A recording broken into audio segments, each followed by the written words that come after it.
A kú dédé àsìkò yìí, yóò dẹrùn fún wa lágbára Ọlọ́run. Ìròyìn fẹ́lífẹ́lí ló ń dé sí ojúwòran yín láti lè ṣẹ́ wa ìròyìn fẹ́lífẹ́lí online TV. Fúnmi Adénúgà ló oníròyìn. Kó tó di wípé ẹgbẹ́ ẹ̀kúnrẹ́rẹ́ ìròyìn ọ̀hún, ẹ jẹ́ ká dé òkè lọ́hùn-ún, à ń padà bọ̀ wá.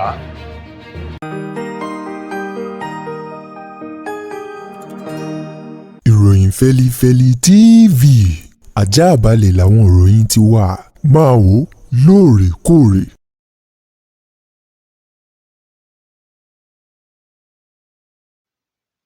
Ẹ káàbọ̀ padà, ìròyìn rèé lẹ́kùnrẹ́rẹ́. Gómìnà ìpínlẹ̀ Ọ̀yọ́ Ṣèyí Mákindé òun mà ló ti fi ọkàn àwọn olùgbé ìpínlẹ̀ Ọ̀yọ́ ní igun mẹ́rin tó gbé ìpínlẹ̀ ọ̀hún balẹ̀ wípé kán má mikàn, kí wọ́n má bẹ̀rù, bẹ́ẹ̀ sì ni kí wọ́n má ṣojo lórí ọ̀rọ̀ ètò ààbò. Ètò ìṣèjọba àwọn yóò sa gbogbo ipá àti agbára láti rí dájú pé ààbò tó péye ó wà fún gbogbo olùgbé ìpínlẹ̀ Ọ̀yọ́ lápapọ̀ lórí ẹ̀mí àti dúkìá wọn. Ṣèyí Mákindé tí ṣe gómìnà ìpínlẹ̀ ọ̀hún tó sọ ọ̀rọ̀ náà ní ọjọ́bọ̀ Thursday tí ṣe ọjọ́ 15 oṣù kìíní ọdún 2026 ní pápá ìṣeré Lékan Sàlámì tó wà ní Adámásingbà nílùú Ìbàdàn níbi ayẹyẹ ìrántí àwọn akọni lójú ogun èyí tó ṣubú lulẹ̀. Níbẹ̀ ló ti gbé oríyìn ràbàǹdẹ̀ fún iléeṣẹ́ ológun ilẹ̀ yìí fún akitiyan wọn láti rí wípé wọ́n pèsè ààbò tó péye fún mùtúmùwà ọmọ orílẹ̀-èdè Nàìjíríà àti olùgbé ìpínlẹ̀ Ọ̀yọ́. Ó ní láláìsí ẹ̀ṣọ́ aláàbò orílẹ̀-èdè kò lè dúró, bẹ́ẹ̀ sì ni yóò ṣe àkóbá fún ètò ọrọ̀ ajé o. Ṣèyí Mákindé ní ipa kékeré kọ́ ò ń làwọn ológun kó fún ètò ààbò ilẹ̀ yìí. Nípa ìdí èyí, wọ́n tó ẹni tó yẹ kéèyàn gbé oríyìn fún, bẹ́ẹ̀ ká sì dúpẹ́ lọ́wọ́ wọn. Kò ṣàìrántí gbogbo àwọn mọ̀lẹ́bí àwọn olóògbé akọni èyí tó ṣubú lójú ogun. Ó kí gbogbo mọ̀lẹ́bí wọn wípé wọ́n kú àdúrótì, wọ́n kú ìdílé mú o. Bẹ́ẹ̀ náà ló ṣe àdúrà onífẹ́rẹ́jógì fún gbogbo àwọn akọni tó ṣubú lójú ogun wípé iwájú tí wọ́n dojúkọ á dára, ẹ̀yìn tí wọ́n fi sílẹ̀ kò ní bàjẹ́. Ṣèyí Mákindé tó tẹ̀síwájú nínú ọ̀rọ̀ rẹ̀ kó ṣàì mẹ́nubà ìṣẹ̀lẹ̀ abàmì èyí tó ṣẹlẹ̀ nínú ọjọ́ 6 oṣù kìíní ọdún tá a wà nínú rẹ̀ yìí ní ilé-iṣẹ́ ọba kan èyí tí wọ́n pè ní National Park Service NPS èyí tó wà ní ìpínlẹ̀ Ọ̀yọ́ lọ́hùn-ún, níbi tí àwọn agbébọnrìn tí wọ́n ti ya wọ ilé-iṣẹ́ yìí tí wọ́n sì pa ènìyàn 5 nínú ìṣẹ̀lẹ̀ náà ní nǹkan bíi aago 11:30 alẹ́ ọjọ́ ìṣẹ́gun tí ṣe ọjọ́ 6 oṣù kìíní ọdún yìí, níbi tíṣẹ̀lẹ̀ ọ̀hún ti ṣẹlẹ̀ ní ìjọba ìbílẹ̀ Oríire ní ìpínlẹ̀ Ọ̀yọ́ lọ́hùn-ún. Lákòótán, Ṣèyí Mákindé ní òun ṣe ìlérí wípé ètò ìṣèjọba òun yóò ṣiṣẹ́ dáadáa o pẹ̀lú àwọn ẹ̀ṣọ́ aláàbò láti pèsè ààbò, wípé ètò ìṣèjọba òun yóò ṣiṣẹ́ dáadáa o pẹ̀lú àwọn ẹ̀ṣọ́ aláàbò láti pèsè ààbò tó péye. Onírúfẹ́ àwọn ìṣẹ̀lẹ̀ wọ̀nyí irú rẹ̀ kò tún ní ṣẹlẹ̀ mọ́ ní ìpínlẹ̀ Ọ̀yọ́ lápapọ̀. Ọ̀kan gbòógì nínú àwọn ọmọ ẹgbẹ́ òṣèlú African Democratic Congress ADC tó tún jẹ́ olùkọ̀wé eyín ọ̀gbẹ́ni Délé Mọ̀mọ́dù òun mà ló ti ní ààyè láti máa fọ́n owó ká kò sí mọ́ o. Bẹ́ẹ̀ sì ni kò sí ẹnikẹ́ni tí wọn yóò fún ní owó kọ́bẹ́ tàbí owó ẹ̀yìn kó lè dìbò nínú ẹgbẹ́ òṣèlú ADC. Gẹ́gẹ́ bí Délé Mọ̀mọ́dù ti sọ̀rọ̀ ọ̀hún nínú ètò kan tí wọ́n fi ọ̀rọ̀ wá lẹ́nu wò, èyí tí wọ́n mẹ́nu bà ọ̀nà èyí tí Àtíkù Abubakar tó gbà já ewé olúborí nínú ètò ìbò abẹ́lé tí èyí tó wáyé o lọ́dún 2023 nínú ẹgbẹ́ òṣèlú PDP, èyí tó jẹ́ wípé òun ló já ewé olúborí láti díje dupò ààrẹ nínú ẹgbẹ́ òṣèlú PDP ọ̀hún. Wọ́n ní ṣe irúfẹ́ ìṣẹ̀lẹ̀ wọ̀nyí kò tún ní ṣẹlẹ̀ mọ́ nínú ẹgbẹ́ òṣèlú ADC, níbi tí Àtíkù ti ń fi owó dọ́là gbá àwọn ènìyàn lẹ́nu tó sì ń bù wọ́n lówó dọ́là gẹ́gẹ́ bí owó ẹ̀yìn kí wọ́n lè dìbò fún un nínú ètò ìbò abẹ́lé ọ̀hún tó wáyé o tẹgbẹ́ òṣèlú PDP lọ́dún 2023. Délé Mọ̀mọ́dù ní ààyè láti ná irú àwọn owó yìí kò sí mọ́, bẹ́ẹ̀ sì ni Àtíkù Abubakar òun náà ti ṣetán láti jáde tán du ipò tó bá sì jẹ́ wípé òun ló jáwé olúborí, gbogbo ẹgbẹ́ yóò máa ṣe àtìlẹ́yìn fún un. Níbẹ̀ ni wọ́n ti béèrè wípé ẹgbẹ́ òṣèlú ADC ló kún fún àwọn àgbààgbà èyí tó jẹ́ pé gbogbo wọn ló ní àfojúsùn láti jáde dupò ààrẹ lọ́dún 2027. Wọ́n ní ṣé nǹkan wọ̀nyí kò ní dá rògbòdìyàn wàhálà sílẹ̀ tàbí mímáa sanwó kọ́bẹ́ fojúlówó àwọn ọmọ ẹgbẹ́ tí yóò dìbò ètò abẹ́lé ti ẹgbẹ́ òṣèlú ọ̀hún. Ṣùgbọ́n Délé Momodu ní kí wọ́n kọ sílẹ̀ gẹ́gẹ́ bí ọ̀rọ̀ ẹnu òun. Ó ní kò ní sí wàhálà, bẹ́ẹ̀ sì ni kò ní sí fàákàjà, kálukú wọn ló ṣe tán láti gba ẹ̀tọ́ ara wọn dámì. Ó lẹ́ni tó bá jáwé olúborí wọn yóò kí kú oríire, àwọn tó sì fìdí rẹmi wọn yóò ṣe àtìlẹ́yìn fún ẹni tó jáwé olúborí nítorí ìṣọ̀kan ẹgbẹ́ ọ̀hún àti orílẹ̀-èdè Nàìjíríà. Òun ni akọ̀mọ̀nà ẹgbẹ́ òṣèlú ADC gẹ́gẹ́ bí ọ̀rọ̀ tó ti ẹnu Délé Momodu jáde nínú ìfọ̀rọ̀wérọ̀ ọ̀hún èyí tí wọ́n ṣe fún un.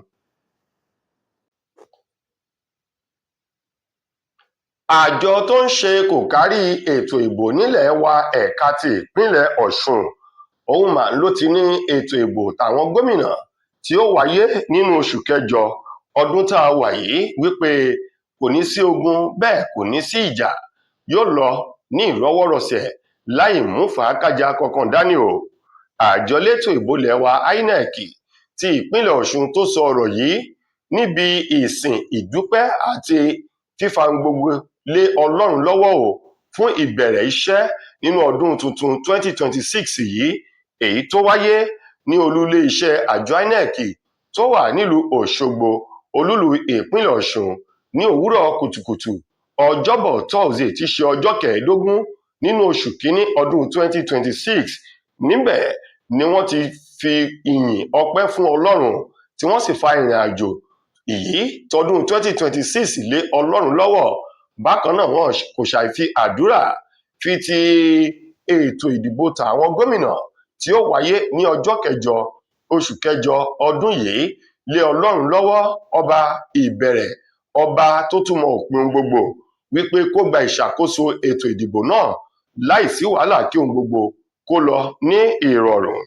Ẹni tí í ṣe ọ̀gá àgbà àjọ INEC ti ìpínlẹ̀ Ọ̀ṣun èyí tó léwájú o níbi ètò àdúrà ọ̀hún, ọ̀mọ̀wé Mutiu Agbókè ṣe lálàyé wípé gbogbo àwọn ènìyàn tí wọ́n ní ètò ìdìbò ti ìpínlẹ̀ Ọ̀ṣun tàwọn gómìnà tí ó wáyé lóṣù kẹjọ ọdún yìí yóò mú ogun, yóò mú ọ̀tẹ̀ dání. Ó ní kí wọ́n dákẹ́ ẹnu wọn, kò sí ohun tí ó jọ bẹ́ẹ̀ o. Ó ní lágbára ti Ọlọ́run ohun gbogbo ni ó lọ ní ìrọ̀rùn láìsí wàhálà tàbí rògbòdìyàn kankan. Ó ní tá a bá rí ẹnikẹ́ni yòówù tó bá fẹ́ gbé ọwọ́ ìjà bí ọwọ́ ogun, wọn yóò fi ọwọ́ òfin mú onítọ̀hún. Àti wípé ètò ìbò tàwọn gómìnà ọ̀hún ní ìpínlẹ̀ Ọ̀ṣun òun ni wọ́n ti ń palẹ̀ rẹ̀ mọ́ o, gẹ́gẹ́ bí òwe àwọn àgbà tí wọ́n ní ijó tá a bá jó ní ìta kó yẹni, inú kọ̀rọ̀ yàrá ẹni ńlá tí gbáradì, àti òkèrè sì ní báyìí lolójú jíjìn tí máa ń mú ẹkún sùn o. Wọ́n ní ètò ààbò yóò fẹsẹ̀ múlẹ̀, bẹ́ẹ̀ gbogbo ohun èlò tí wọn yóò lò ló ti ń jẹ́ wípé gbogbo rẹ̀ ni wọ́n ti ń wá sílẹ̀ tí wọ́n sì ti ń ṣe ìróni ní agbára ti ìdánilẹ́kọ̀ọ́ fún gbogbo àwọn òṣìṣẹ́ INEC tí ó ṣiṣẹ́ níbi ètò ìbò ọ̀hún ní ìpínlẹ̀ Ọ̀ṣun tí ó bá fi di ọjọ́ kẹjọ oṣù kẹjọ ọdún 2026 yìí. Lákòótán ó rọ gbogbo àwọn olùgbé ìpínlẹ̀ Ọ̀ṣun láti jáde lọ rèé gba káàdì ìdìbò alálòpẹ́ wọn, kí wọ́n sì rí wípé wọ́n dìbò fún àyò ọkàn wọn láìsí fàákàjà, kí wọ́n sì jìnnà sí gbígba owó kọ́bẹ́ èyí tó lè ṣe àkóbá fún ètò tó jẹ́ ìjọba àwarawa ní ìpínlẹ̀ Ọ̀ṣun. Ilé-ẹjọ́ gíga ti ìjọba tó kalẹ̀ sílùú Àbújá ni wọ́n ti dá ẹjọ́ èyí tí wọ́n pè láti fi fa aṣòfin àgbà tó wá láti ìpínlẹ̀ Kogi arábìnrin Natasha Akpoti-Duagan èyí tí wọ́n fi ń fà á lẹ́jọ́. Wọ́n ti dá ẹjọ́ ọ̀hún nù bí omi ìṣanwọ́ tiketike báyìí. Tẹ́ ẹ̀ bá gbàgbé, ààrẹ ilé-ìgbìmọ̀ aṣòfin àgbà ilẹ̀ wa Godswill Akpabio èyí tó sọ ní ìbẹ̀rẹ̀ ọdún yìí wípé gbogbo àwọn ènìyàn tóun bá ṣẹjọ́ o lòun ti fagilé tóun sì ti dá ẹjọ́ ọ̀hún nù. Nípa ìdí èyí, lórí ọ̀rọ̀ kan tí wọ́n ní aṣòfin Natasha ó sọ láti fi bú ìjọba tó tako ìjọba èyí tí ìjọba àpapọ̀ ilẹ̀ yìí náà gbé ìgbésẹ̀ rẹ̀ ni wọ́n ti dànù bí omi ìṣanwọ́ tiketike báyìí gẹ́gẹ́ bí ìwé kan èyí tó wáyé o láti ọ́fíìsì adájọ́ àgbà ilé wa tó tún jẹ́ alákòóso fún ètò ìdájọ́ èyí tó béèrè lọ́wọ́ ilé-ẹjọ́ náà wípé lórúkọ ìjọba àpapọ̀ gbogbo ẹjọ́ yòówù èyí tí ìjọba àpapọ̀ ní sí Natasha àwọn rọ ilé-ẹjọ́ náà láti dá gbogbo ẹjọ́ ọ̀hún kí wọ́n dá dúró kí wọ́n sì dá ẹjọ́ ọ̀hún nù pé ìjọba àpapọ̀ lẹ̀ yìí wọn ò ṣe ẹjọ́ mọ́ pẹ̀lú arábìnrin Natasha kí oníkálukú kó máa lọ láyọ̀ ohun àlàáfíà.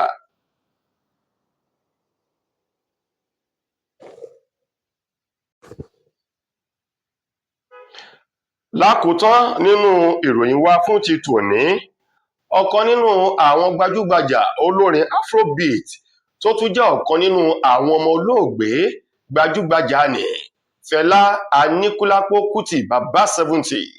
Ọ̀kan nínú àwọn ọmọ rẹ̀ Ṣeun Kútì òun mà ló ti fi ẹ̀sùn kan Wizkid báyìí wípé ó jí òun ní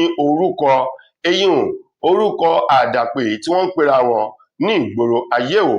Gẹ́gẹ́ bí ọ̀rọ̀ tó ti ẹnu Ṣeun Kútì jáde, ó ní ọ̀kan nínú àwọn olólùfẹ́ Wizkid òun ló rọ òun wípé kóun fi orúkọ èyí tí òun jẹ́ èyí tí wọ́n mọ̀ sí Big Bird kóun fi orúkọ òun sílẹ̀ fún Wizkid, ṣùgbọ́n tí Ṣeun Kútì sọ wípé sọ fún padà fún àwọn olólùfẹ́ Wizkid tó sọ ọ̀rọ̀ yìí wípé kí wọ́n lọ sọ fún Wizkid òun gangan ni kó ṣọ́ra rẹ̀ kó sì rí dájú wípé ó jẹ́ ojúlówó kó sì jìnnà sí gbogbo mímáa jí àwọn orúkọ tàbí àwọn nǹkan ìmíì láti ara tí wọ́n jẹ́ àwọn akẹgbẹ́ rẹ̀ kó dáwọ́ dúró láti máa jí lò.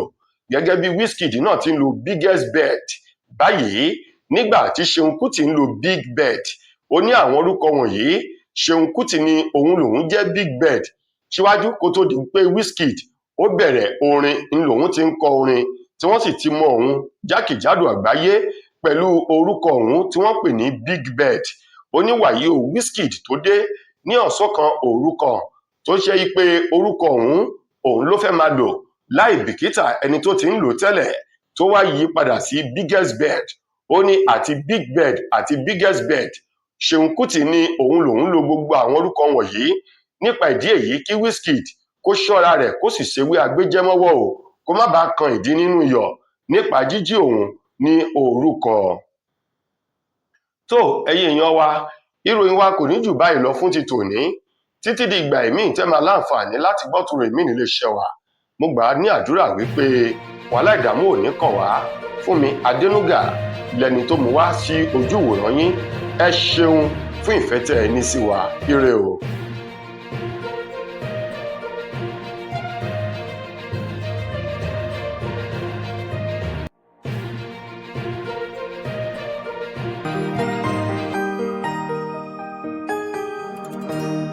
Ìròyìn Fẹ́lifẹ́li TV àjààbálẹ̀ làwọn ìròyìn ti wà máa wò lóòrèkóòrè. Mo kí gbogbo ojú tí wò mí ti ń gbọ́ mi jákèjádò orígun mẹ́rẹ̀ẹ̀rin àgbáyé. Orúkọ mi ni Ambassador Àkànfẹ́ Ìwò tí mo jẹ́ agbẹnusọ fún iléeṣẹ́ X2 Ultimate Herbal International Limited. Níléeṣẹ́ wa bí láti màmọ̀ dájú nǹkan kan tí eléyìnbó ń pè ní Health is Wealth. Ìlera lọ́rọ̀ kì í ṣàfẹnujẹ́ nìkan tá a bá ń gbọ́ ní sétí torí gbogbo lọ́gbọ̀n àwọn èèyàn ni wọ́n ń kojú àìsàn tí a pè ní ìfúnpá gíga. Ìdí nìyí tí iléeṣẹ́ X2 Ultimate Herbal fi ṣètò oògùn ìfúnpá gíga fún ní powder àti ní olómi. Kò tán síbẹ̀, oògùn ìtọ̀ ṣúgà ó wà ní iléeṣẹ́ X2 Ultimate Herbal International Limited ní powder àti ní olómi. Òun náà lẹ̀ ń wò yìí. Oògùn ọ̀pẹ́ ẹ̀yìn wà tí a ti ṣe lọ́jọ̀ fún ẹni tó bá ń kojú ọ̀pẹ́ ẹ̀yìn torí gẹ́gẹ́ bí ìṣòro.